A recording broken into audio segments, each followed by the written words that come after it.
Fala, povo do esporte, tudo bem? Sejam bem-vindos a mais um episódio do Caminhos do Ouro. Hoje a convidada é gigante. A gente vai entrevistar uma das maiores jogadoras de basquete da história. Ela foi campeã mundial, medalhista olímpica, ela tem 2 medalhas olímpicas e hoje segue carreira acadêmica. É formada em educação física e é mestre também na área. Meu nome é Fábio Bernardo, eu sou analista de esportes e hoje eu entrevisto a Alessandra Santos do basquete. Seja bem-vinda, Alê. Boa tarde, Fábio. É um prazer estar aqui com você, falar um pouco da minha vida, falar da minha carreira e, logicamente, falar de esporte, né? Não podemos deixar essa paixão, né? Minha primeira paixão e eu acho que a tua paixão também, né? De um outro lado, de um outro viés e contar um pouco de tudo isso. E a gente quer saber tudo sobre você, Alê. Me conta a tua história, tua infância, de onde você vem. Como é que o esporte apareceu na tua vida, o basquete, depois a educação física, né? Fomos colegas de universidade também, né? Que coincidência. Conta tudo pra gente, Ale. Bom, Fábio, eu sou daqui de São Paulo, da Bela Vista, Centrão. Todo mundo pensa que quem nasceu o centro é uma coisa periférica, isso desde 1970, eu sou de 73. E praticamente as possibilidades de esportes naquela época, no início da década de 80, continua a mesma coisa até hoje. Não tem no centro. Mesmo agora não tem porque não tem espaço, né? Vamos falar que os espaços virou tudo prédio e também porque o preço, né? O ticket é caro. O pouco que se tem. Porque não tem espaço até de lazer para criança. Essa é a realidade. E meus 4 anos de idade, da Bela Vista, eu fui morar com a minha avó, porque tive um acidente de família, minha mãe faleceu, eu nunca vou esquecer, toda vez que eu passo, que hoje é o Hotel Rosenwood, ela ficou 5 meses internada, que era o antigo Hospital Matarazzo, né? Maternidade Matarazzo, teve eclâmpsia da gravidez da minha irmã. Minha irmã não conhece a minha mãe, ela praticamente... Ela é mais velha? Não, mas do meio. Do meio. A gravidez da minha irmã foi de alto risco, que a minha mãe teve eclâmpsia, ela nasceu e depois de um mês minha mãe morreu. Fui morar com a minha avó no Butantã, não sabia que era um luto, né? Porque eu sempre perguntava quando eu fui buscar, eu lembro do corredor do Hospital Matarazzo que eu fui buscar minha irmã, eu falava, cadê minha mãe? Eu quero minha mãe, não sabia o que era. Quando a minha avó morreu depois de 2 anos, que eu fui entender que era um luto. Que eu fui entender que a minha mãe não iria mais voltar. E nisso a vida já começou um pouco difícil para mim, né? Eu entrei na escola com 5 anos e meio, é muito difícil na década de 80, porque eu já era grande, eu sempre fui grande. Minha mãe tinha 1,82 m, meu pai 1,92 m, não tem como não ter 2 metros. Não tem como, porque é genética. E a minha introdução no esporte foi através de uma escola pública estadual no Butantã, Keiji Ishihara, onde o professor me viu na 3ª, 4ª série, uma menina de 9, 10 anos, magrela, cabeçuda, joelhuda, que não sabia para onde corria. Foi ali que começou tudo, numa aula de educação física, numa escola pública, no Butantã. Mas antes do basquete você praticou outro esporte? Então, é isso que é um contexto muito engraçado, né? Eu fui apresentado as 4 modalidades principais no Brasil, que foi o vôlei, atletismo, handebol e basquete. O atletismo e o handebol saiu primeiro porque era um contexto que não tinha amigos e depois de um 800 metros no CPUSP a 40 graus, não sabia nem como correr, né? Foi o meu segundo treino de atletismo. Não é que eu não gosto, porque o basquete, logicamente, tem corrida, você tem que saber técnica de corrida. Ficou o vôlei e o basquete. E o vôlei, depois de tantos percalços, meu pai casou a 2ª vez, aí ficou viúvo, você não acredita. Meu pai ficou viúvo a 2ª vez em 82, eu tenho um irmão adotivo, que a minha madrasta perdeu uma criança e eles adotaram uma criança. Aí ele foi morar com uma pessoa no Jabaquara, eu já não morava mais com ele porque atritos com madrasta, não aceitava, já estava quase na pré-adolescência. Com 12 anos de idade, eu fui chamada para ir jogar voleibol no São Paulo. Eu já tinha 1,82 m com 12 anos de idade, fiz o mirim lá. Então, meu primeiro esporte que eu posso falar que não foi escolar foi o voleibol, não foi o basquete. E qual posição? Você lembra? Eu jogava naquela... Levantadora você não era, né? Mas como todo mundo joga em todas as posições nessa categoria, mas eu já fazia atacante, né? Não fazia nem meio, eu fazia ponta. Na época era o 6-0, né? O 6-0. E na realidade estava no São Paulo, mas eu continuava o basquete na escola porque era o meu grupo da sala de aula. Jogava Louco basquete. Isso. Meu pai, quando eu tive 14... Eu completei 14 anos em dezembro. Eu sou de dezembro, 2 de dezembro de 73. Em 88, em janeiro, ele morreu. Puxa. Aí já veio um outro susto. Foi depois de tanto desencontro, nós nos encontramos. Eu, meus irmãos, com meu pai morando junto. Porque eu fiquei na casa de tios e minha irmã com meu irmão morava com a madrasta e meu pai. Nisso, não sei o que aconteceu, que é problemas de relacionamento, sei lá, não me interessa até nessa situação. E ele largou e foi morar no Butantã, na casa que era da minha avó, da minha avó paterna, a mãe dele, né? E como ela já era falecida, meu avô também. E lembro até hoje, foi dia 19 de janeiro, ele teve um infarto, sei lá. Eu não estava em casa e ele faleceu. Aí começou a situação difícil, né? Se hoje não ficam com 3 crianças, não tinha nem conselho, era FEBEM, ou ia para FEBEM, ou não tinha muitos lares de apoio, não é verdade, Fábio? Nós estamos falando da década de 80. Era outra realidade, né? Muito mais difícil, né, Ale? Sim, muito mais difícil. Meus tios, tinham vários tios, mas quem quer ficar com 3 bocas em casa? Aí começaram as cobranças. Você tem que trabalhar, você tem que fazer uma coisa. Estamos falando da década de 80, gente. Então, entendam. Década de 80. Esporte, muitas pessoas achavam que era para vagabundo, até futebol. Não é, Fábio? É verdade. Então, é um contexto Havia histórico. muita discriminação, né? Tanto que as mulheres foram proibidas de jogar futebol até 82, 83. Não Exatamente, meados de 80 mesmo. Sim. Muita discriminação. O futebol feminino ainda sofre um pouco, Ainda sofre um pouco. Mas está mais reconhecido, mais valorizado, felizmente, né? Então a minha história vem atrelada a muitas coisas que aconteceram no esporte, no universo feminino, né? Até hoje. E o que acontece? Eu recebi um convite para ir fazer um teste de basquete, porque eu já estava com 1,90 quase, né? Nossa em Piracicaba. Foi dia 13 de junho de 1988. Eu fui para Piracicaba com uma tia minha fazer um teste, mas eu não sabia quase nada de basquete, mas era mais por causa da estatura. E também, pessoal, eu comecei a jogar basquete por causa de uma ajuda de custo. E aí virou meu amor da minha vida. A Maria Helena e Heleninha, na época, viraram assim, você quase não sabe nada, nós não vamos federar esse ano. Foram muito honestas. Não eram elas as técnicas diretamente da categoria minha, né, era o Joãozinho, mas falaram a realidade. Então, pessoal, principalmente adolescente, quem está recém iniciando numa carreira, não é só no esporte. Por favor, então, quando uma pessoa é honesta com você, falando que você tem que adquirir experiência, escutem. Porque nada é por acaso na vida. Nada é por acaso. Eu fiquei 6 meses lá, Fábio, treinando 8 horas por dia, sem ser federada, e estudando à noite, porque eu já estava no primeiro... Colegial. O antigo colegial, no primeiro médio, e eu já fazia magistério. Nossa Senhora. Então, imagina, eu chegava às 7 horas da noite quase morrendo na escola. Tinha que fazer. Eu queria mudar meu cenário de vida. Eu não queria passar a escutar aquelas coisas que eu escutei a infância inteira. Quando minha mãe morreu, porque você matou sua mãe. E depois, de parentes, né? De parentes por parte de mãe. Tudo igual. Por parte de pai. Desculpa, porque a minha parte de mãe não é de São Paulo e a minha tia, que é minha madrinha, morava em Fortaleza nessa época. E olha que louco, né? Ela queria ficar conosco, mas ela teve um aneurisma cerebral. Ficou 6 meses aqui no hospital, que acho que da Mico, não lembro. Aqui nessa região. Louco. Nossa senhora, não foi fácil, hein, amiga? Não foi fácil, não. Era pra ser tudo ao contrário na vida. Era para ser tudo ao contrário, mas o meu esporte, eu falo até hoje, eu agradeço as broncas que eu levei de todos os treinadores, de colegas de quadra, tanto que eu já falei, Portência, obrigado por todas as broncas, os feedbacks, não falamos nem bronca, os feedbacks negativos e positivos que você me deu durante a minha carreira, o momento que eu joguei com você na seleção.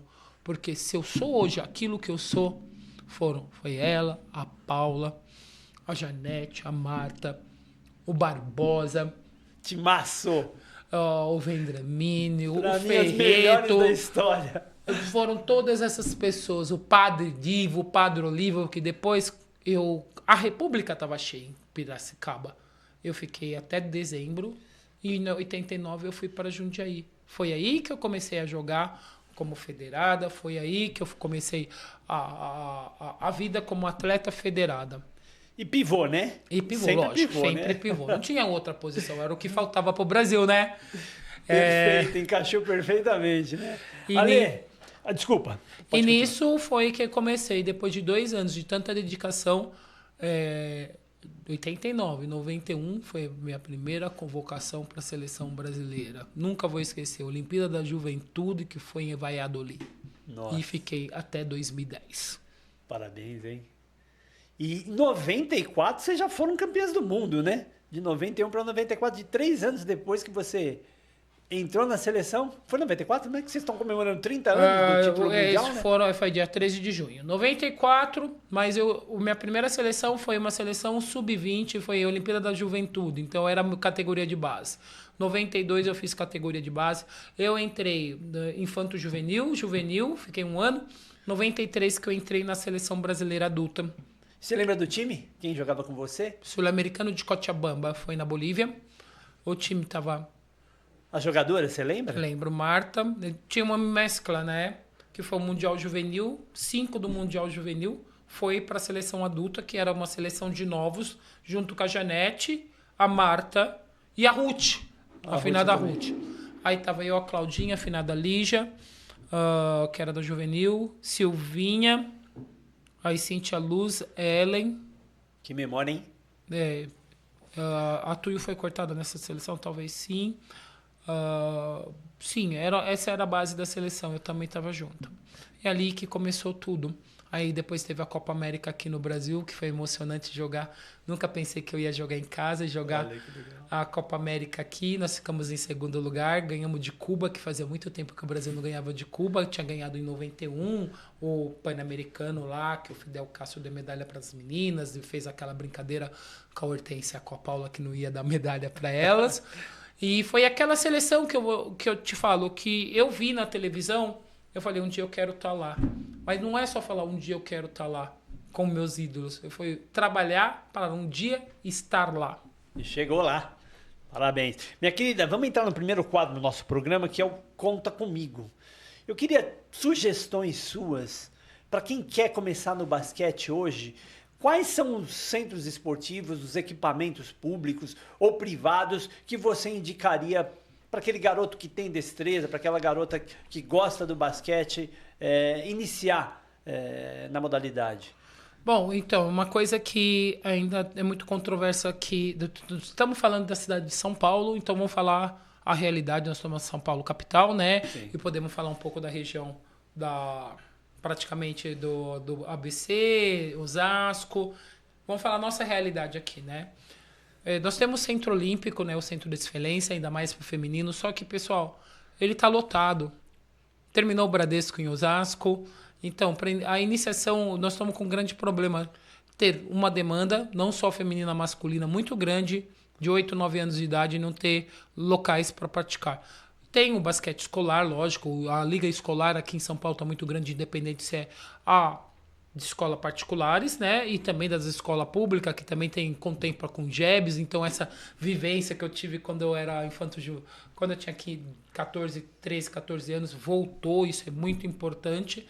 Mas, falando de federação, que começa aos 12 anos de idade, tá faltando, pro feminino, tá faltando lugar. Tá faltando, porque com a perda do Bradesco ano passado, não foi só no basquete, também foi no vôlei. Acho que 100 meninas. No vôlei, 100 meninas no basquete perderam uma grande estrutura. E a iniciação também tem que começar com 8 ou 9 anos de idade. Se nós queremos brigar com os melhores do mundo, não falo, os Estados Unidos está em outro patamar. Nós estamos falando com a Europa, nós estamos sofrendo hoje, a nossa realidade até em categoria de base, jogar contra a Argentina, contra o Canadá, contra o próprio Estados Unidos, é porque a nossa base tem algumas coisas que estão defasadas. Não estou, hoje como treinadora, eu deixo bem claro, não estou criticando os meus colegas, porque tem vez, hoje esse é o meu cotidiano, nós temos mais de 20 crianças para ensinar uma bandeja. Fica difícil você sozinho. Então, muitas vezes, valorizar também o primeiro técnico, aquele que vai lá, pega o pezinho da criança, que faz ele se motivar, principalmente as meninas motivar, dar aquela alegria que começa com lúdico, brincadeira, a querer jogar basquete, como é apresentada a modalidade, é muito importante. Sempre, né? É muito importante. Até falando do setor, de uma questão social. Eu mudei minha vida por causa do basquete. Eu sou o que eu sou hoje, né? Conheci o mundo através do basquete. As minhas oportunidades de trabalhos, elas vêm através do basquete. Então, é muito difícil pautar na realidade. Até a questão pessoal que está fazendo educação física, vamos se especializar um pouquinho no basquete. Você não precisa jogar basquete para aprender a modalidade, mas pensa que está faltando gente também na área, mão de obra, que ensinam com qualidade. Aí vem todo mundo fala assim, porque a carga horária na universidade é pouca, que são só 60 horas por semestre de cada modalidade. Tudo bem, gente. E os cursos? É verdade. Quando você quer correr atrás. As especializações, As né? especializações. Eu queria entender sobre preparo físico. E na faculdade, muitas vezes, para ser especialista de preparo físico, fisiologia, você não entende. Você tem que correr atrás. Pessoal, antigamente era difícil correr atrás. Nós temos muita tecnologia de informação, nós temos muitas oportunidades. Nós estamos falando aqui na Grande São Paulo. Então, nós temos que correr atrás também. Sim. E por que o basquete perdeu tanto espaço? Porque o basquete já foi segundo maior esporte no país, né? Hoje o vôlei passou um pouco. Outros esportes, por exemplo, de areia estão ganhando espaço, né? O beach tênis, por exemplo, tá uma febre isso aí. O que aconteceu com o basquete ali? O pessoal está se interessando por outras modalidades e está esquecendo o basquete? Outra, Fábio, uma coisa que isso é real. Vamos falar da realidade. Não ir para um ciclo olímpico no Brasil é um esporte que nós dependemos também da mídia, porque através da mídia nós iremos conquistar o quê? Patrocinadores. Porque nós temos que falar a realidade aqui. Tem gente que vai pegar e vai ficar falando, pode falar o que for. Eu penso também como através do empresário, de se tornar como um viés na cabeça do empresário. Estou aqui, Fábio, com esse copo aqui. Se você não vê esse copo, coloquei debaixo da mesa. Você vai apoiar esse copo? Não tem como. Você vai pôr dinheiro você não conhece falando, o produto, você né? não conhece o produto. Então tá. Então vamos falar disso. A não visibilidade do basquete nos Jogos Olímpicos, 2 ciclos olímpicos, Tóquio e agora Paris. O que acontece? Logicamente... O feminino, né? É o feminino. O masculino foi no último que eles se juntaram lá e falaram, nós vamos fazer alguma coisa, temos que fazer uma história. Foi parabéns pela comissão técnica, parabéns por todos. Verdade, não estou criticando o basquete feminino, pelo amor de Deus, que hoje eu fui convidada como assistente técnica da seleção brasileira, que está agora na Venezuela, com a U15 para conhecer. Foi uma experiência incrível estar lá, voltar, tentar auxiliar a melhorar o basquete. Mas essa não ida, nós estamos pagando e nós vamos pagar. Nós vamos pagar. E pagamos também porque o esporte feminino, na pandemia, muitas crianças pararam. E o feminino, quando desiste mesmo. A menina desiste mesmo. Vamos falar fator psicológico. Tem várias variantes. Nós tivemos um problema da confederação? Tivemos problema da confederação. Tivemos desorganização na questão dos últimos... Até quando o Gui Peixoto foi ser o presidente, que agora já mudou o presidente, mas ele deixou um legado super legal os últimos 8 anos. Tivemos vários problemas em 2010, entre 2010 e 2016. Foram problemas, sim. Só que agora nós temos que unir como a família basquete feminino. Estou falando do basquete feminino, aquilo que infelizmente eu não trabalho em clube, mas é a minha vida. Sim. Se unir e ver o que nós podemos fazer. Não adianta só criticar e ficar atrás do patamar. Sabemos dos problemas, somos conscientes e essa não ida. Temos que melhorar muita coisa. Todo mundo com erro e acerto, a vida é isso, né, Fábio? Então fica difícil. Fora, nós perdemos para outros esportes, né? O skate, até os individuais, a ginástica olímpica. Cresceu muito Cresceu também, muito, tanto que o A centro Rebeca. da onde a Rebeca saiu em Guarulhos tem a seletiva, você imagina quantas vão hoje? Mais de 200, né? E é o que você falou, né? Ela, por ter sido medalhista, ficou em evidência, né? Então, as empresas estão de olho ali, porque elas também precisam do retorno financeiro, né? Com certeza. Então, é essa coisa, eu tô falando da seleção adulta, essa não ida prejudica todo o movimento feminino, do basquete feminino. Não é Então, fácil. agora, bola pra frente. Aconteceu vários percalços. Ninguém tá falando, não tô criticando, ou alguém tá criticando a não ida pra Paris. Mas essa é a realidade, Sim. porque nós Não lutávamos. fomos, né? Eu falo, quando eu estava na seleção, a minha primeira 94, quando nós íamos por treinamento, até numa live com a Paula, eu perguntei por que vocês falavam que vocês não queriam em 94 ficar em segunda de trás para frente, que vocês queriam fazer história. Elas conseguiram nos convencer em 94, até falando um pouco desse contexto, que nós tínhamos que dar o nosso melhor, que nós chegar em algum lugar no Mundial de 94. Então, é essa questão. A visibilidade até muda, né? O respeito que elas falaram. E a Paula respondeu uma coisa muito precisa. Eu ficava falando esse Mundial de 90 que ninguém sabia. Eu tava jogando da juvenil, né? Em 90. Né? Aí, porque nós éramos sempre a melhores. Estava em sempre a seleção das melhores do mundo. Só que como equipe nós não levávamos nada. E isso chegou um momento que nós queríamos mostrar que nós também como equipe nós tínhamos a nossa história. Sim. E fizeram Fizemos uma grande história. E hoje estamos aí celebrando, né? 30 anos daquela conquista no Mundial. Ale, nosso próximo quadro é o Investe em Mim. Nesse quadro a gente fala das empresas que apoiaram o basquete, que incentivaram o esporte.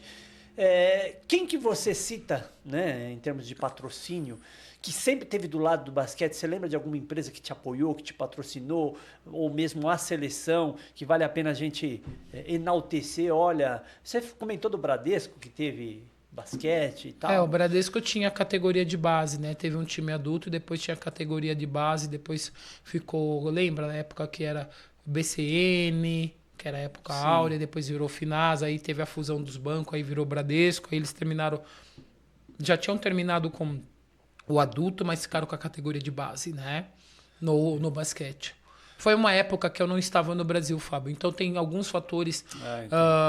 Eu saí do Brasil até por questão, depois de ser campeão mundial e medalhista olímpica. Abriram-se as portas, né? Não, mas foi Cada também... vez mais, né?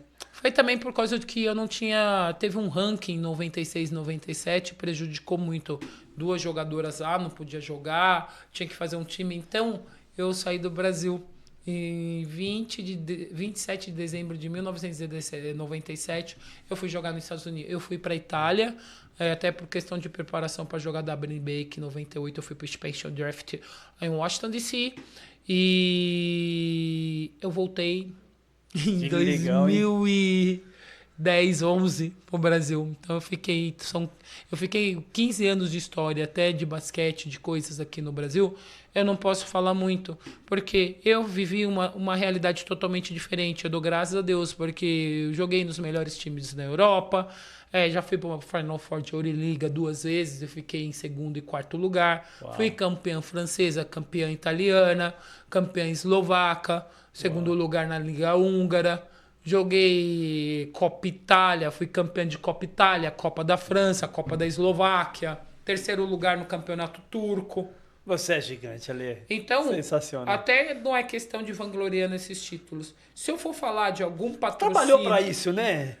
Treinou muito, né? Não vem fácil. As pessoas acham que vem tudo fácil, né? Sim, é muita luta, né, pro eles acham atleta. Que só o highlights que ele vê lá nas redes sociais, e não é bem assim, não. É muita luta. Ninguém vê quando a gente chora, quando a gente se lesiona, né? Quando a gente não tá bem fisicamente.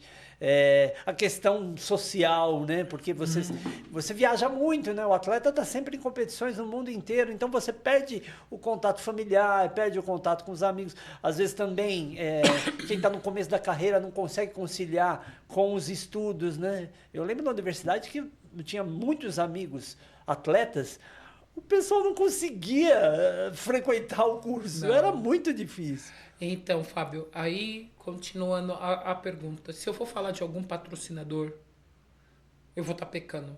Porque eu saí com 24 anos, eu voltei com 39.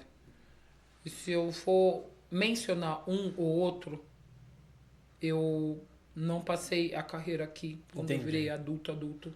Não, mas pode ser fora também, Ali. Uma empresa que tenha te marcado. Olha que legal que essa empresa apoiou o basquete, seja na Itália, nos Estados Não, Unidos. uma coisa que eu falo, eu joguei em Veneza em 2003. Eles Uau. continuam com o Cassino de Itália. Olha só que legal. E a Humana, o mesmo patrocinador de quando eu joguei, gente. Que bom, né? Que não largou. 20 não abandonou. anos, 20 anos. Mas E uma os produtos coisa... são bons, né? É. Cassino, você falou? O Casino. Nossa, Veneza. Uma coisa que é organização. Se nós vamos falar de patrocínio, até uma questão de planejamento e organização. Quando você tem um campeonato já pré-definido, eu joguei em Bourges, na França.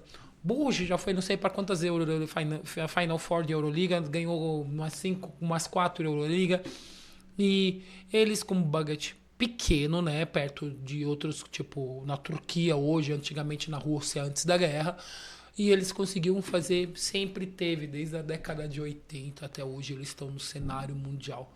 O que eles fazem? Eles aceitam patrocínio, até desse copo d'água que dá água, ou da caneta, porque eles, ó a mentalidade. Aquele que um dia pode me dar €1, a vida não é uma roda gigante, vai que esse que me deu uma caneta, um dia pode me dar €1 milhão. É verdade. E eles... Que legal isso. Tem patrocinador independente que põe nos backdrop ou no ginásio, do anúncio desse tamanhinho até o anúncio que na época que eu joguei foi o Carrefour, que era o main sponsor da Euroliga, que pode pôr no placar o nome dele. Mas ele trata com direito, com seriedades todos, porque para não perder nunca patrocínio. Na época que eu joguei... É válida, né? Sim.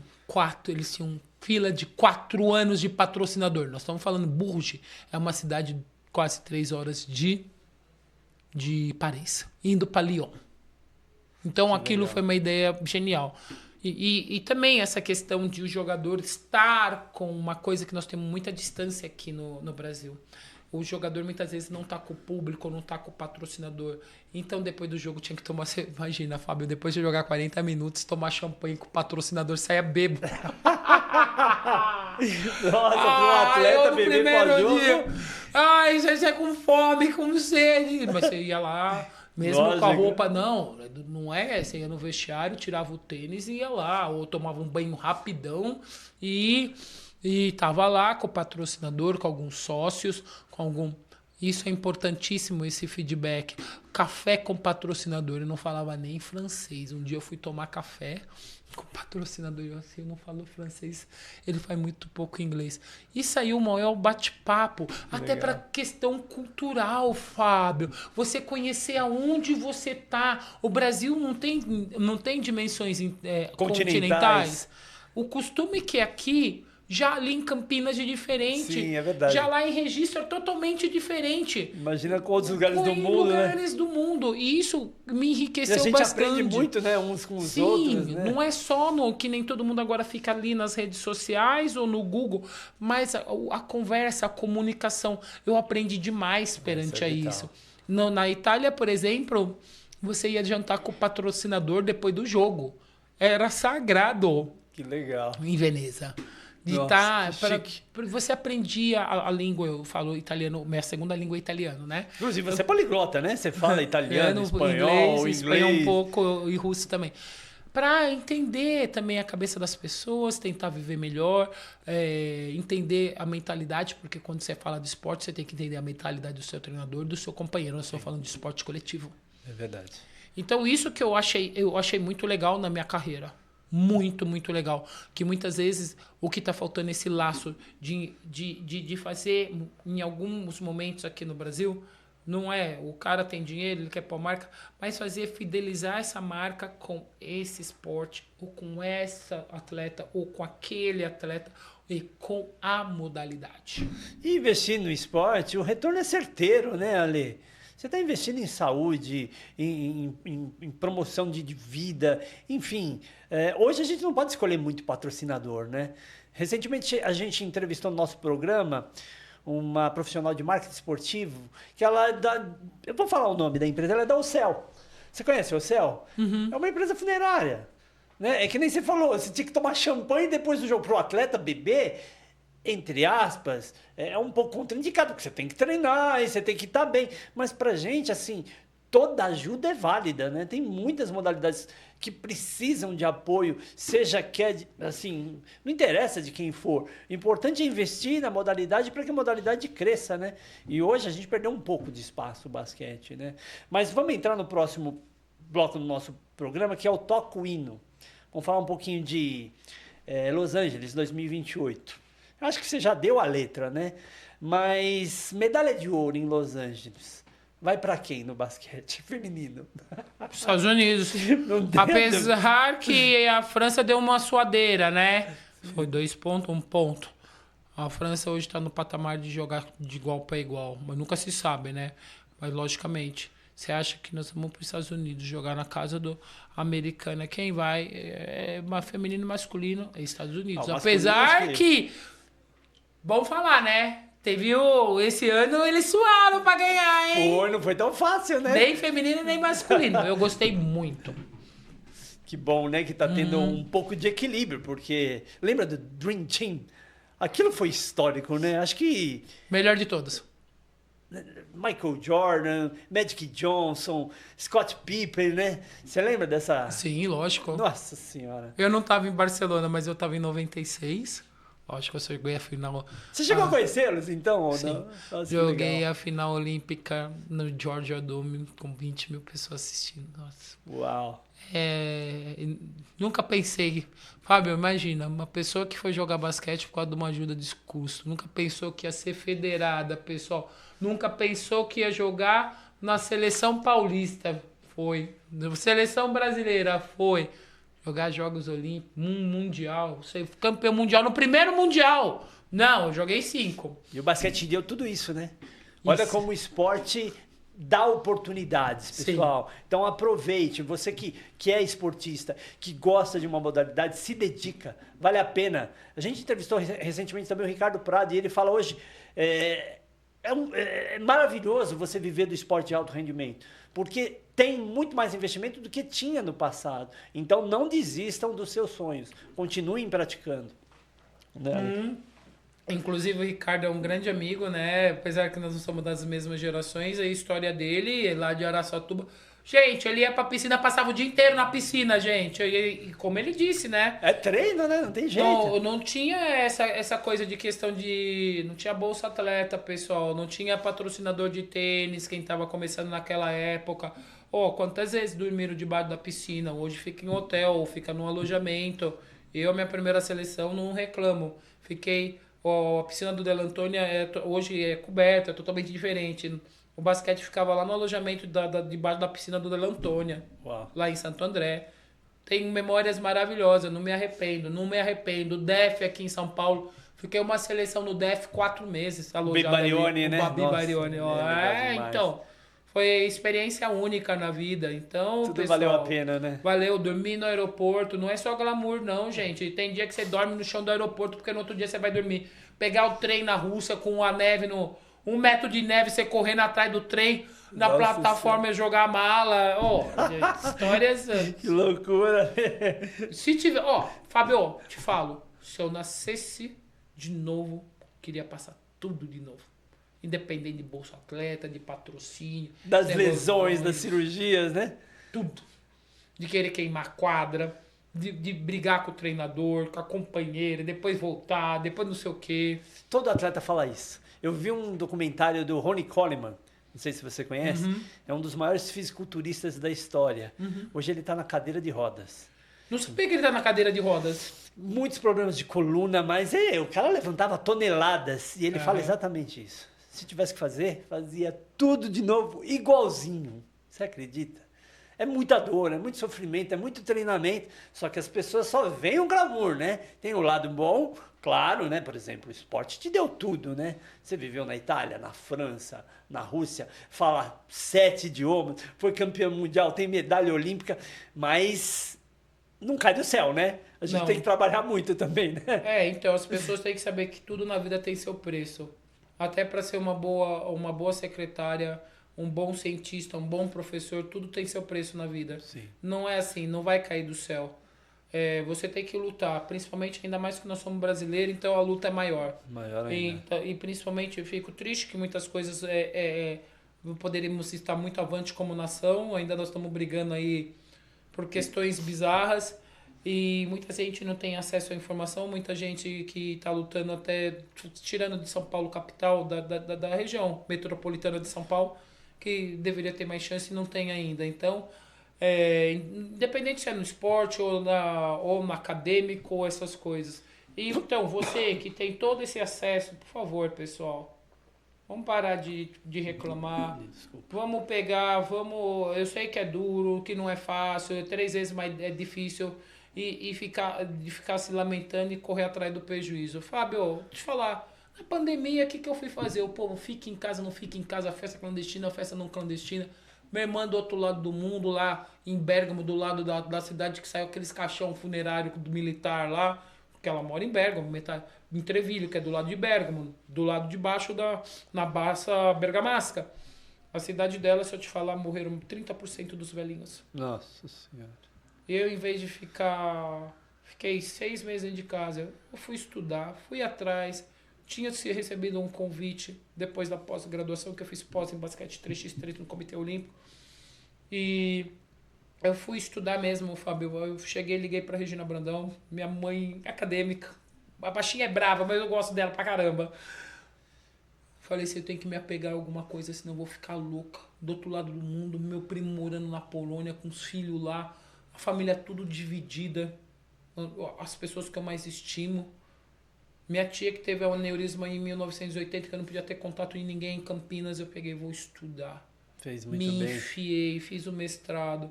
Acha que foi fácil para quem praticamente fez um colegial em escola pública? Não reclamando de escola pública, que eu não vou reclamar jamais. Sim. Porque a escola quem faz é o aluno. Exatamente. Você pode estar estudando na escola mais cara do Brasil. Se você não quiser nada na vida, você não será nada. É verdade. Pode falar, pode ter dinheiro, pode fazer. Porque a gente desculpa cria nossas oportunidades. Né? Isso mesmo. A desculpa vai viver de desculpa, de ilusão, e depois, quando chegar no final da vida, viu que não fez nada, Fábio. É verdade. Não fez nada. Então, peguei. Foi difícil para mim, porque eu não estava acostumado a ler acadêmicos, artigos, tudo aquelas coisas, escrever academicamente. Científica, né? A parte científica. Mas lutei, terminei. Não foi fácil, mas fui. Então, não foi nada fácil na minha vida, gente. E não vai ser até agora. Não adianta falar... Tem gente que fala, porque ela é campeã mundial, porque ela é medalhista olímpica, ela se vale... Não é nada. Essa vida, a Alessandra atleta, ela... Não deixarei de ser atleta olímpica. Mas foi um momento. Agora eu estou vivendo um outro momento da minha vida. Então eu tenho que provar que eu também sei ser uma pessoa pensante cientificamente, utilizar aquilo que eu aprendi na prática, aquilo que o basquete me proporcionou como cultura, como vivência, como tudo, utilizando a parte científica, né? Então, não é fácil, gente, todo dia. Cada dia é um desafio. Sim, é uma luta, né? É uma guerra todo dia. Você é um exemplo, né, Ale? Você terminou a carreira esportiva, abandonou as quadras, aposentou e seguiu carreira acadêmica também. Então você prova que é possível, né? Às vezes a gente fala, tô cansado, tô velho. Eu tô com 50 anos, estou estudando também. A gente não pode parar. Todo dia é um aprendizado. E a gente se desenvolve com isso, né? Então, não adianta, não tem atalho, né? A gente tem que trabalhar, tem que treinar, tem que correr atrás para poder se desenvolver, para poder evoluir. Não dá para aceitar mais nosso país, né? Como você falou, nós temos dimensões continentais e sermos considerados subdesenvolvidos. A gente tem uma condição natural incrível, praias paradisíacas, o nosso clima é perfeito para tudo. E por que a gente não é uma grande potência mundial, né? A gente tem tudo. A gente não precisa importar nada. Tudo que planta aqui dá, né? E o melhor da gente, esse é o problema, né? Seja o atleta, seja o cientista, seja o empresário, vai embora. Ou seja, a gente tem condições também de se desenvolver, né? Infelizmente, ainda nós vivemos nessa muita síndrome de vira-lata. Que todo mundo fala, é um termo pode ser até pejorativo, porque no Brasil não dá certo, porque isso. E se nós se juntarmos como uma potência, independente desse polarismo, né? De esquerda, direita, pobre e rico, porque o empresário é maldito. Se ele fosse maldito, você não estaria empregado. Com certeza. É louco isso. Tem umas coisas que eu escuto, Fábio, eu nem gosto de falar muito, porque eu tenho vontade de rir. Porque eu praticamente eu cheguei no leste europeu em 2000. Fazia só praticamente 10 anos que o muro de Berlim tinha caído. Fábio, eu passei um inverno, tipo 3 meses sem comer alface. Eu não tinha, só tinha batata, cenoura e beterraba. Meu Deus do céu. Tipo, não que reclamo. Bobagem nessa divisão, eu não reclamo. Graças a Deus caiu esse muro, tipo, né? As pessoas eram felizes com aquilo depois de um momento que eles passaram muito triste da vida. E por que nós não conseguimos, com tudo que nós temos, as resources naturais, sim, em vez de nós unirmos como um país independente, no esporte acadêmico nós temos mentes brilhantes no Brasil, temos físico brilhante, nós temos tudo. Tudo. E tentar se unir, e independente das suas convicções, e fazer um país melhor. Claro. É isso que muitas vezes está faltando. E não ficar sempre reclamando, falta-se oportunidade. Sei que para muita gente falta, gente. Mas muitas vezes a oportunidade você tem que ir atrás. Já pensou, quando meu pai morreu, eu ficasse lá pensando, meus tios me xingando, porque esporte é para vagabundo? Novamente, falando que era o termo que falava no passado, na década de 80. Você não vai ser nada na vida, você tem que trabalhar, você tem que fazer isso, porque você não vai ter futuro, porque você matou sua mãe, sei o que lá, papapá. Se eu ficasse nesse contexto dos outros falando e não quisesse mudar o meu cenário de vida, independente como o que aparecesse, o que eu seria hoje? Independente, eu não larguei o estudo quando eu falei, vou estudar, vou ler, mas eu tive poucas oportunidades na vida, então eu tive que agarrar com as 2 mãos. Em 97, depois, como eu disse, de ser campeão mundial e medalhista olímpica, eu não tenho quase time para jogar no Brasil, é piada, mas é verdade. Falei, vou para qualquer país. Apareceu essa oportunidade da Itália. Gente, muito bem. 40 graus, 27 de dezembro, todo mundo véspera de ano novo. Peguei o avião, quando eu cheguei em Roma, tava chovendo. Vocês acham que eu não chorei? Lógico que eu chorei. Não vou embora, eu vou ficar aqui. Deixei meu irmão menor de idade sozinho em casa. Eu falei, olha, filho, você quer ser gente? Então é o seguinte, eu vou jogar, mas você vai ficar aqui no Brasil e você tem que respeitar tudo aquilo que tem que fazer. Pergunta, eu posso falar uma coisa, Fábio? O Adriano, que é meu irmão, ele...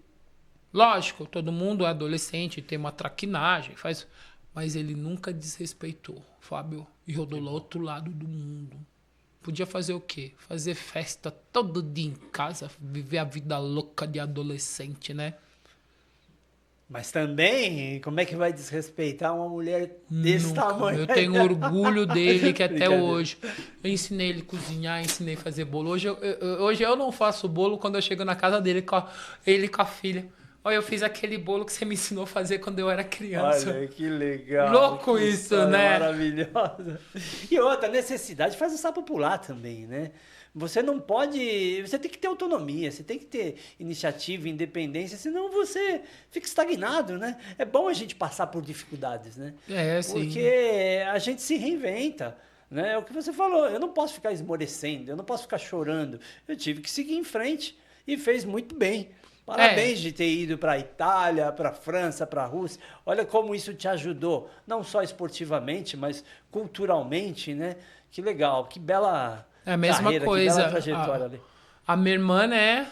Com 11 anos de idade, meus parentes já encheram o saco, porque era uma boca a mais. Desculpa a palavra, pessoal, mas tem coisa que problema, não tem. Né? Não tem termo para falar, não tem. Tem uma... Estamos em casa. Aí que acontece... 11 anos de idade, cheguei lá eu jogava pro Colégio Divino Salvador, em Jundiaí. Eu tenho uma irmã que tem quase 1,80, 11 anos de idade. Posso trazer para jogar? Eu não perguntei para ela se ela gostava de basquete. Era a nossa sobrevivência, foi jogar basquete. Hoje é treinadora, mora na Itália, tudo. Jogou também na Itália, jogou na Suíça, jogou na Polônia, jogou em Portugal, na Espanha.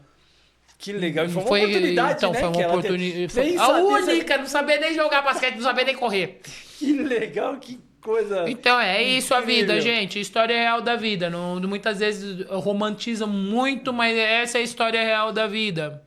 Tem que lutar, gente. Oportunidades tem, oportunidade de emprego, de estudo. Antigamente era muito mais difícil. Hoje você estuda de graça, né? Eu aprendi a escrever no papel de pão em casa. Alfabetizada. Muito comum na década de 80. Nossa geração, né? A gente usava muito papel de pão para escrever carta, para escrever textos. Hoje é tudo... O computador faz tudo pra gente. Lembra não dá para reclamar, gente. Não tinha nem livro de graça na escola. Não, a gente ia pra biblioteca para fazer os trabalhos estudantis, né? E era aquela folha de papel ao máximo que a gente escrevia várias, né? E dava até tendinite na mão de tanto que a gente escrevia. Hoje o computador faz tudo. Você aperta um botão, você usa a inteligência artificial a seu favor, tá tudo pronto, gente. Não dá para reclamar da vida, não. Não dá. Tem que lutar. Tem que lutar, mas como você disse, né? Os alunos que não estudou lá conosco, até agradeço ao professor César Farid, né? Não posso falar que a Uni Santana não me ajudou. Sim. Quando eu voltei pro Brasil, Fábio... 2. O que acontece? Eu peguei, tinha que aprender a fazer alguma coisa, Fábio. Eu tava parando já de jogar. 2015 eu entrei na faculdade. De 2015 a 2023 eu passei estudando. Tinha dia, Fábio, que eu ainda jogava, né? Jogava no Paraná. Eu fazia aula de manhã à noite para não ficar com falta. Então, é isso, é querer. Eu ia de manhã para a Uni Santana, fazia algumas matérias bolsista, de manhã, né? Bolsista, e outras matérias à noite, porque eu não queria ficar com falta, porque eu queria terminar a faculdade. Eu não fui lá para aparecer, para pegar, como tem gente aí que fala que pegar o diploma fácil. Não existe nada fácil. E lembro que na época, eu ficava... Tinha vezes que eu ficava um mês fora da faculdade e eu não ficava reclamando, não, quando o professor puxava a orelha. Tinha que jogar, mas eu também tinha que ter a parte acadêmica. Eu lembro de você na universidade. Eu fiz no em Santana também. Também fui bolsista. E a gente se encontrava muito nos jogos universitários. É verdade. Lá no CPUSP. No CPUSP. E era uma luta, né? Eu joguei Jubes com 40 anos. Pois é. E é o que eu tô te falando. Eu era fora a cota. Também. Não dá para parar, né? Então não tem o que reclamar. Oportunidades tem, né? Para quem quer fazer acontecer, é só seguir em frente, gente. Uhum. Então é isso aí. Ale, a gente está chegando próximo aqui do final do nosso programa. O próximo quadro é o momento histórico. Então conta pra gente um momento histórico na sua carreira esportiva que você tenha vivido, que tenha marcado para você dentro do basquetebol. Qual foi a medalha mais importante, o título mais importante, o que mais te emocionou? Bom, o momento histórico. Eu tenho momentos em épocas diferentes da minha carreira, né? Porque você vai se amadurecendo, vai evoluindo. Primeiro, logicamente, o Mundial de 94. Para quem nunca pensou em jogar basquete, para quem nunca pensou ir para uma seleção paulista, uma seleção brasileira, você jogar uma final de Mundial em 94 contra os seus ídolos da época. Nossa, Katrina McClain, Zheng Aishia, tive que marcar Zheng Aishia, né? Aquela chinesa gigante de 2,4 e 110 quilos. E tá do lado de Paulo Hortense e Janete, né? Minhas companheiras, que praticamente muito emocionante, né? Não tem como descrever essa emoção. E chegar e falar, venci, foi difícil, foi. Campeã do mundo. 19 anos, eu ia fazer 20 no final do ano. Novinha. 20 para 21 anos. Cara, ser titular ainda, nem sabia o que estava acontecendo, tinha hora. Eu ia lá, jogava. Eu só o prazer de estar lá jogando, de fazer aquilo que eu aprendi, a gostar de estar lá, independente. Esse é o momento, o marco histórico da minha vida, que não ser campeão do mundo no basquete, você sabe que depois dos Estados Unidos, a União Soviética, só o Brasil e a Austrália que detém uma medalha. Nossa senhora, isso mundial. Não tem preço, né? Nem Mastercard paga então isso aí. foi um grupo seleto que não dá 200 mulheres no mundo. Uau! Mas você também tem 2 medalhas olímpicas, né? Sim. Conta um pouquinho dessas medalhas aí. A prata em Atlanta, eu nunca pensei em ir para o Mundial, né? Imagina para os Jogos Olímpicos. Nossa. E bronze em Sydney. A prata foi maravilhoso, porque a gente tinha mais consciência do que era ser seleção brasileira. Gente, chegar na seleção depois de ser campeão mundial, então você acha o sarrafo aumenta, né? O patamar é daqui pra cima. Sim. Então, você sabe, não tem mais que descer, né? Se descer, eu já tinha que parar. Isso é um momento mágico, porque eu nunca pensei para os Jogos Olímpicos. A primeira imagem que eu tenho na minha cabeça de uns Jogos Olímpicos foi o Micho, em 1980, chorando. Nossa, que legal. Já no encerramento dos Jogos Olímpicos na casa da Moscou, né? 1980. Tinha a televisão. Ursinho, né? O Micho. Você sabe que minha última entrevistada falou exatamente isso. Aquela Olimpíada foi emocionando. Foi linda, né? A abertura marcou nossa geração. E não tinha tanto recurso tecnológico para fazer o ursinho chorar, né? Era papel que eles usaram. Né? Como que é aquela técnica do papel que você vai mudando? Sim. Eu esqueci o nome. Muito. Escorria a lágrima do ursinho. Sim, ele chorando e falando tchau, gente. Nunca vou... Eu falei, eu tinha, 7 anos de idade. Ia fazer 7, ia fazer 7. E eu virei, falei assim, um dia eu quero estar naquele lugar. Olhei pra televisão. Olha como as palavras têm poder, hein? A palavra tem poder. Um dia eu quero estar naquele lugar. Louco. Uau. Louco, né? Te arrepia. E aí, chegar em Atlanta e estar nos seus ídolos, né? Não só do basquete, mas tipo, de outras modalidades, foi uma conquista única na vida. Já primeiro de participar do seu primeiro jogo olímpico, depois de estar numa final olímpica. Para quem o Brasil, não sei se todo mundo quase no basquete feminino, os Jogos Olímpicos no basquete feminino começou em 78, Montreal, que foi introduzido o basquete feminino. 92 foi a primeira aparição do basquete feminino brasileiro nos Jogos Olímpicos. Barcelona, né? Foi Barcelona. 96, nós somos vice-olímpica. Uau! Louco isso, né? Foi tudo meteórico para você, né? Então, o que acontece? Então, é indescritível. Eu olhava o ginásio assim, cara, tudo aquela... maravilhoso. Tá um filme, tá? Tua vida, tua história de vida, né, Lê? Puta, que bacana. 2000 foi os Jogos Olímpicos da superação, né? Nós não tínhamos Paulo e Hortência, saímos daqui do Brasil para Sydney desacreditadas, né? Porque sem Paulo e Hortência começa a seleção. O jogo contra a Rússia, que eu fui a 1.4 do final do jogo, nas oitavas de finais, que nos colocou na zona de medalha, né? Contra a Rússia. Nossa Senhora. E 2004 foi o último Jogos Olímpicos que eu participei, que a Rússia deu troco em nós. Nós ficamos em 4º lugar. Mas o momento mais emocionante, depois, historicamente, na minha carreira, que eu posso falar depois dos Jogos Olímpicos, eu tenho vários momentos, Fábio. Então fica difícil, marcantes. Meu primeiro ano de WNBA, quando eu fui jogar no Madison Square Garden. Nossa Senhora! Fábio, foi em 98. Palco do basquete mundial. Sim, foi em julho de 98. Segundo jogo da season do Washington Mystics. Desculpa. Aí que acontece... Você quer água, ali? Eu vou querer um pouquinho. Esse jogo foi marcante. A primeira vez que eu entrei. Sabe o que eu lembrei? Quando a NBA começou a passar no Brasil. Lembra que era de sexta-feira com o Luciano do Vale, na Bandeirantes? O Chicago despontava. Sim, todo mundo era Chicago, todo mundo era Bulls, todo mundo era Michael Jordan. Eu era Michael Jordan, tinha até um bonezinho também. E eu queria ser igual o Rod, vou pegar todos os rebotes. Nossa, tempo áureo, épico. Aí que aconteceu, eu deitei no meio da quadra, no centro da quadra, e olhava assim, meu Deus, onde eu tô? Uau, que cena. O técnico deve, comecei a falar em português, cara, onde eu tô? tô, é loucura. De onde eu vim, onde eu estou.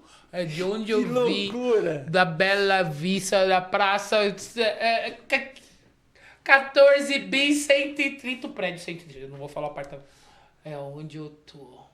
Aonde eu tô com a bola assim debaixo do... Pra ter uma ajudinha externa lá de cima, às vezes você pressente. Eu preciso muitas vezes. Não é louco Cara, isso? não, mas imagina, você sair da praça 14 bis e parar no Madison Square Garden. Ah, um sonho, não tem.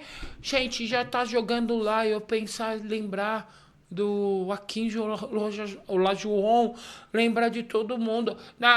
Dos pivôs, tipo assim, tinha vez que eu queria fazer aquele movimento, então eu pegava os jogos, ficava assistindo na fita cassete, sabe? Aquelas coisas, como o Rodman pegava rebote, sei o que lá, papapá, lembrando de Que referência, hein? Dennis Rodman. Que legal. Bad Boy. Cara, e tipo... esse para mim foi um momento mágico. Né? Divinal, né? Sim, eu falando de uma experiência sem ser com a seleção brasileira pessoal no basquete, foi essa. Poxa, que legal. Foi essa, que foi história. épico, né? épico. E também a oportunidade que eu tive em 2002 de jogar. Eu sou a primeira brasileira que jogou no basquete asiático.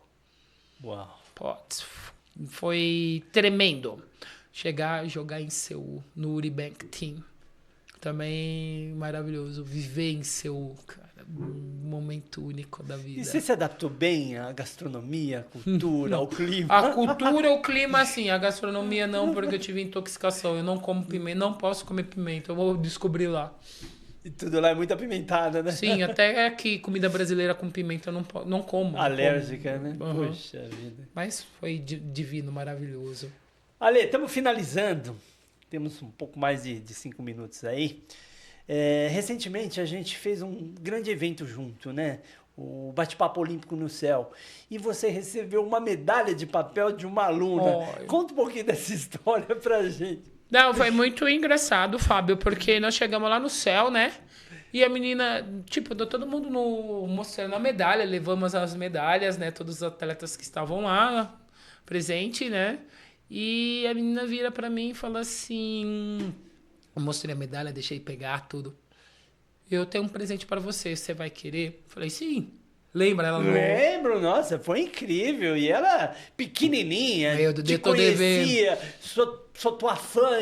Eu falei, sim, nossa, mas... sim, então é incrível que essa geração, eu tô falando menina de 10 anos, sim. Eu posso ser avó. Não é nem mãe, eu tenho 5, vou fazer 51, eu posso ser avó. Pois é. Aí o que acontece, Fábio? Ela virou assim, eu tenho um presente pra te dar. Aí eu, tá, legal, eu vou aceitar. E se for uma medalha de papel? Eu falei assim, é uma medalha da vida. Você acredita que ela tá no ursinho na minha sala até hoje? Poxa, que legal. Olha. Eu fiquei muito emocionada, porque aquilo foi de coração. Eu sei de dedicação, o tempo que ela perdeu. E até falando num fator social, Fábio, enquanto essas crianças que não têm um acesso, o cenário de vida delas é ver coisas que estão enraizados na nossa sociedade, que não são conteúdos bons para aquela idade, está se dedicando, fazendo alguma coisa para um atleta ou uma outra coisa e saindo das redes sociais nocivas. E tem umas que são boas, sim, tem para informativas, outras do modo nocivo. Hoje está mais prejudicial do que... não tem preço. Sabe por quê? Pensa, ela já começou a pensar diferente em mudar o cenário da vida dela. Como eu pensei diferente. Você marcou ela. Como eu pensei medalha olímpica diferente. não é para todo mundo. Vocês trocaram as medalhas, né? Sim. Foi emocionante. Eu lembro da cena como se fosse hoje. Você emocionada, chorando, a criança também. Deu mídia, né? A gente foi parar na Globo.com, você com a medalhinha de papel que a criança fez e ela com 2 medalhas olímpicas. Verdade, né? Uma de prata e outra de bronze, né? Porque é isso que o legado de um atleta, eu aprendi isso ao longo da minha carreira. Você chega um momento da sua vida, Fábio, não é as medalhas que você ganhou, não é o dinheiro que você ganhou, que tem gente que fala que eu tô falida porque eu tenho um bilhete único e eu ando de metrô e ônibus, e eu não tenho problema com isso, porque em São Paulo, para você ter rapidez na sua locomoção, é metrô e ônibus e corredor. Gente, isso aí para mim não tem problema para falar o que for. É você impactar essas pessoas. Porque se nós queremos um mundo melhor, se nós queremos um Brasil melhor, nós temos que fazer essas crianças, esses adolescentes terem bons exemplos. Bons exemplos e introduzir conteúdos que auxiliarão eles a crescerem. Não somente a questão de dinheiro, pessoal. Não vamos pensar a questão até de emocional, porque isso auxilia até emocionalmente, Fábio. Fortalece o psicológico. Fortalece o psicológico. Ela sai ela vai ver a vida de uma outra ótica. Que vai ser duro. Eu sei que vai ser duro para ela, porque não foi fácil para mim. Sim. Mas ela vai querer lutar para mudar esse cenário. Eu não vou ficar aqui. Eu não aceito essas músicas que estão me impondo a escutar. Eu não aceito essa coisa de mulher ser objetificada. Eu não aceito de ser chamada desse modo. Eu não aceito esse racismo estrutural que tem aqui. Exatamente. Porque, eu vou falar para você, tem dia que eu sofro racismo também. Sofro. Mas eu olho para a pessoa e falo, querido, infelizmente, você não sabe o que você está falando, você não sabe nada. Abra a sua cabeça, porque quando você abrir a sua cabeça, você vai ver que a sua vida vai melhorar. Que você está querendo, está sendo mesquinho com mediocridade. Tem gente que já falou para mim, vai fazer um boletim. Eu falei assim, não adianta, ele não vai mudar. Eu sei que é crime. E o pior é que não é só no Brasil, né? Não é só no Brasil, mas o Brasil é pior, porque eu nunca sofri isso na Rússia, eu nunca sofri isso na Turquia, eu nunca sofri isso na Coreia, nunca sofri, Fábio, tem coisa que eu passo aqui depois com 50 anos, passou lá. Que eu não passei em 2000, que não tinha internet. Por exemplo, o Vini Júnior lá na Espanha, luta dele contra o racismo. Eu acho que tem, todo mundo pode me criticar, a história tem 2 viés. É mesmo? Vamos pensar desse modo. Eu morei na Espanha. Eu joguei na Espanha. Olha, eu tenho um irmão que mora na Espanha, fui visitá-lo. A gente sentiu muito racismo lá, viu? Eu não sei, porque eu nunca me chegaram, de falar coisa de baixo calão pra mim ou... Menos mal. Menos mal. Graças a Deus. Porque é muito triste. Mas ele sofre. Infelizmente, ele está sofrendo. A gente vê os torcedores, né? Então, eu acho que ele sai do país também. Não deve se calar. Logicamente, eu não iria me calar, mas eu sei lá. Eu sou... é porque eu morei em Salamanca e eu morei em Valência. Eu morei em 2 praças críticas. Meu irmão também era de Valência. Morava do lado do Mestalha, do estádio. Eu morava na Manuel Candela, perto do Porto. Nossa, Mestalha tá aqui, a Manuel Candela. Mas para nós... Sim, Valência tem eu entendo, mas mesmo assim, é isso que eu tô falando. Tem que ver... Na Itália também. Você sabe que o Vêneto é ferrenho. Então. É ferrenho, mas você teve sorte. Ou será que eu tive sorte? Ou será que eu soube me impor? Ou será que o contexto, como eu consegui me inserir, foi totalmente diferente? Então, por isso que eu falo que tem várias óticas. É verdade. Que tá errado? Tá errado? Tá errado. Só que... não, é crime, né? Racismo é crime. Então, que tá errado? Tá errado. Mas eu não sei, porque não aconteceu comigo. Eu morei em Kazan, na Rússia. Eu não tive problema com isso. Na Turquia, eu morei em Adana. Eu não morei em Istambul. Eu não tive problema. E eu morava num quarteirão que não era de estrangeiro, era de local. É louco, mas é maluco mesmo. É maluco mesmo. Não é maluco? Isso existe no mundo inteiro, mas tem que acabar, né? Lógico, tem que acabar. Vai parar com essas bobeiras e vamos se respeitar sendo uma raça única. A gente não tem Sim, nós temos que ser. Eu não vejo cor, eu não vejo. Respeitar a usança do osso, respeitar ao próximo. Dependente daquilo que ele seja, aquilo que ele será, ou aquilo que ele foi. É isso aí, minha querida. Ale, infelizmente a gente está chegando no final do nosso Caminhos do Ouro.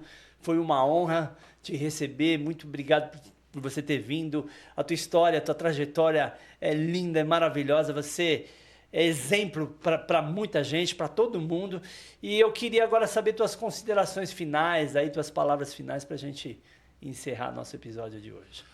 Bom, Fábio, eu agradeço da minha a voz nesse programa teu e poder falar um pouquinho de mim, poder falar um pouquinho da atualidade, né?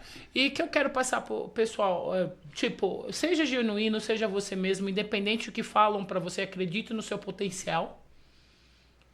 Não desista dos seus sonhos. Por mais que ele seja medíocre, idiota, ou que seja complexo, que o que ele for, que as pessoas digam, não desista do sonho de vocês, porque muitas vezes ele pode estar adormecido, independente da idade.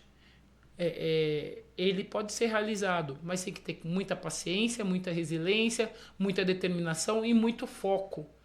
Muito foco mesmo. Então, não deixe ninguém estragar essa sua história, não deixe ninguém abalar aquilo que é a sua convicção e seja feliz sempre. Lógico que tem dias que você tem altos e baixos na vida, mas não é todo dia que você vai ter o sorriso da Margarina Doriana, o sorriso Margaridinha. Então, é a vida real. Teve dia que eu quis queimar a quadra, teve dia que eu tava amando a quadra, beijando a quadra, teve dia que eu dei chute na bola, mas foi a minha vida e continua sendo. Não é todo dia que você vai estar bem. Então, divirtam, cresçam e sejam felizes. Obrigado.